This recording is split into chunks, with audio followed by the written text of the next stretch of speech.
ঘন জঙ্গলের ভিতরে এমন এক বাঘ বাস করত যার শক্তি ছিল পাহাড়ের মতো, কিন্তু বুদ্ধি একদম শিশুর মতো সরল।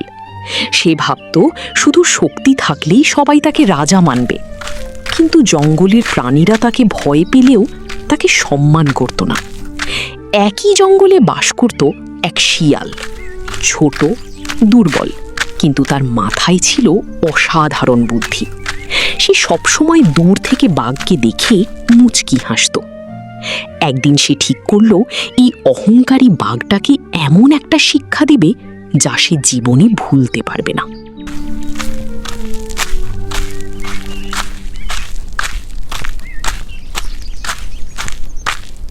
আমি এই জঙ্গলের সবচেয়ে শক্তিশালী প্রাণী। আমার এক গর্জনেই সবাই ভয় পালিয়ে যায়। কিন্তু একটা জিনিস আমি বুঝতে পারি না, কেউ আমাকে রাজা বলে না কেন? আমি তো সবকিছুর ওপরে।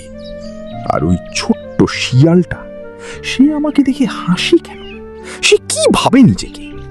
আজ যদি আমি তাকে ধরে ফেলি, তাহলে তাকে দেখিয়ে দেব এই জঙ্গলে আসল ক্ষমতা কার। আমার জন্মই হয়েছে এই জঙ্গলে রাজত্ব করার জন্য, কিন্তু বোকা প্রাণীগুলো আমার ক্ষমতা টের পাচ্ছে না। এই জঙ্গলে যোগ্যবান ও ক্ষমতাবান আমি ছাড়া আর কি আছে? বাঘটা সত্যিই শক্তিশালী, কিন্তু তার মাথা একদম কাজ করে না। সে শুধু নিজের শক্তি নিয়ে গর্ব করে, কিন্তু বুঝতে পারে না বুদ্ধি ছাড়া শক্তি একেবারেই মূল্যহীন।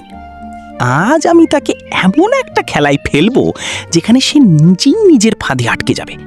আমি তাকে এমন একটা স্বপ্ন দেখাবো, রাজা হওয়ার স্বপ্ন, যেটা তাকে পুরোপুরি অন্ধ করে দেবে। মাথা মোটা বাঘ মশাই, তোমাকে মজা দেখাবো। তুমি এই জঙ্গলের রাজা হবে? কোনো দিনই না।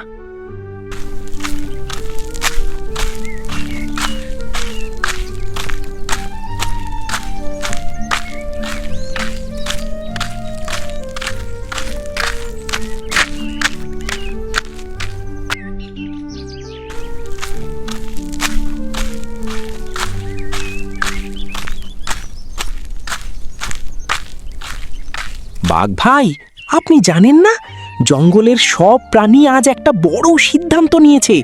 তারা ঠিক করেছে আপনাকে এই জঙ্গলের আসল রাজা বানানো হবে। তারা বলছে আপনার মতো শক্তিশালী আর কেউ নেই। আপনার জন্য একটা বিশেষ সিংহাসনও বানানো হয়েছে। আজ সেই বড় দিন। এখন আপনি কি বলেন? আপনাকে না জানিয়ে আমরা সবাই এই সিদ্ধান্ত নিয়েছি। আমাদের জঙ্গলে ক্ষমতাবান, শক্তিবান একমাত্র আপনিই আছেন। আপনি এই জঙ্গলের রাজা হবার যোগ্য, তাই তো আমরা সবাই মিলে সিদ্ধান্ত নিয়েছি। আশা করি আপনি আমাদের হতাশ করবেন না। কি বলো? অবশেষে সবাই আমার শক্তি বুঝেছে। আমি তো আগেই জানতাম একদিন না একদিন সবাই আমাকে রাজা বানাবেই। কোথায় সেই সিংহাসন?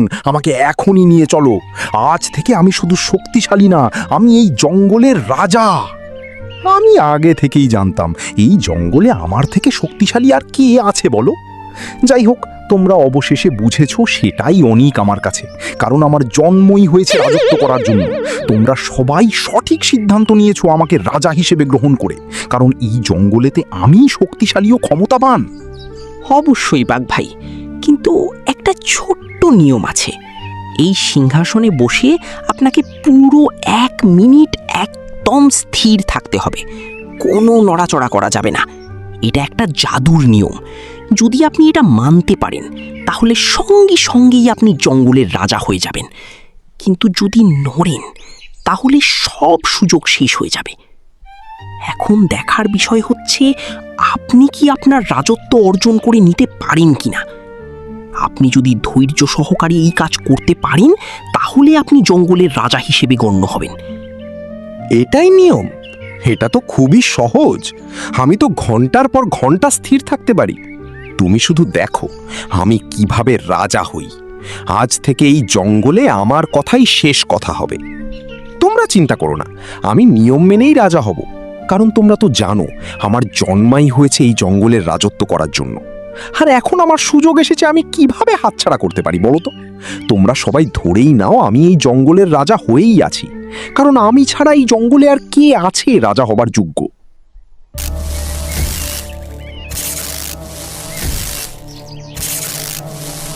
কি হলো?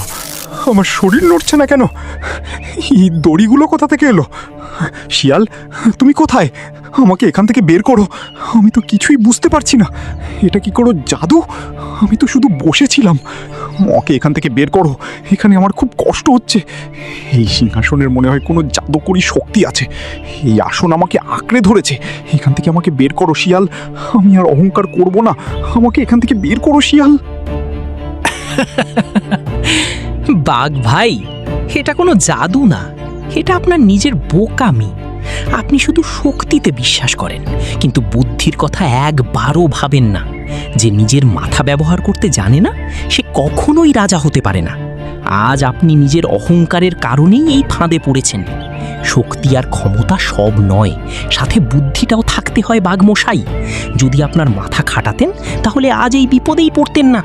আমরা মানি আপনি শক্তিশালী ও ক্ষমতাবান, কিন্তু সব সময়ই শক্তি ও ক্ষমতা কাজে আসে না। কোনো কোনো সময় বুদ্ধিটাও লাগে বাঘমশাই। আশা করি আজ থেকে আপনি আর অহংকার করবেন না, বিশেষ করে ছোট প্রাণীদের বিরক্তও করবেন না। আমি ভুল করেছি। আমি বুঝতে পারছি। আমি শুধু নিজের শক্তি নিয়ে অহংকার করেছি। দয়া করে আমাকে এখান থেকে বের করে দাও।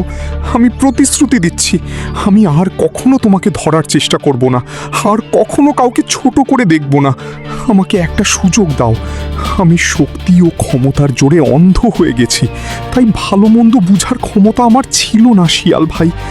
এখন থেকে এই জঙ্গলের কারোর সাথেই আমি খারাপ আচরণ করব না। আমি শক্তি ও ক্ষমতার জোরে সবাইকে ছোট মনে করতাম, আর নিজেকে আমি অনেক বড় ভাবতাম। এবারের মতো এখান থেকে আমাকে উদ্ধার করুন শিয়াল ভাই।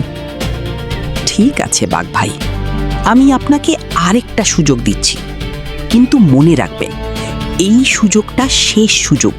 যদি আবার আপনি আপনার কথা না রাখেন, তাহলে নিজের ক্ষতির জন্য আপনি নিজেই দায়ী থাকবেন। আশা করি আপনি এখান থেকে অনেক কিছুই শিখবেন।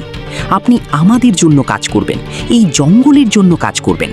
আশা করি আপনি আর কাউকে ছোট করে দেখবেন না। আপনি শক্তিশালী ও ক্ষমতাবান হতেই পারেন, এই বলে ছোটদেরকে আপনি বিরক্ত আর কখনো করবেন না। এটাই আপনার প্রথম এবং শেষ সুযোগ। আমি তো শুধু বাঁচার জন্য ওইসব কথা বলেছিলাম। এখন তুমি আমার সামনে, আর আমি তোমাকে ছেড়ে দেব? এটা কখনোই হবে না। আজ আমি তোমাকে খেয়ে ফেলবো। ও তাই নাকি? তাহলে একটা ছোট প্রশ্নের উত্তর দিন। আপনি কি সত্যি নিজের ইচ্ছায় ওই সিংহাসনে বসে আটকে গিয়েছিলেন, নাকি এটা কোনো জাদু ছিল? আমার তো মনে হচ্ছে নিশ্চয়ই এখানে কোনো বড় জাদু আপনাকে আটকে রেখেছিল। আমার তো মনে হচ্ছে এই সিংহাসনে আপনার থেকে বড় কোনো শক্তি কাজ করেছিল, কারণ আপনি তো নড়তেই পারছিলেন না। আমি নিজেই বসেছিলাম, এতে কোনো জাদু নেই। তাহলে প্রমাণের জন্য আবার বসে দেখান। যদি কিছু না হয়, আমি নিজেই আপনার সামনে দাঁড়িয়ে থাকব। তবে আমার দেখে মনে হচ্ছিল সিংহাসনে নিশ্চয়ই জাদু আছে। যদি জাদু না থাকে, তাহলে প্রমাণের জন্য আরেকবার বসে দেখান, তাহলে আমার বিশ্বাস হবে। ঠিক আছে, এবার দেখো। এটা ভেবো না আমি ভয় পাই। এই তো, এখন বসে থাকুন আর ভাবুন, শক্তি বড় না বুদ্ধি? সে আসছে আমাকে খাবে, বোকা হাদারাম কোথাকার। একটা সুযোগ দিয়েছি, তাও আপনার শিক্ষা হয়নি। এই গল্প আমাদের শেখায় শুধু শক্তি থাকলেই কেউ বড় হয় না। বুদ্ধি, ধৈর্য আর নম্রতা, এই তিনটেই আসল শক্তি। অহংকার মানুষকে অন্ধ করে দেয়, আর সেই অন্ধত্বই তাকে নিজের ফাঁদে ফেলে দেয়।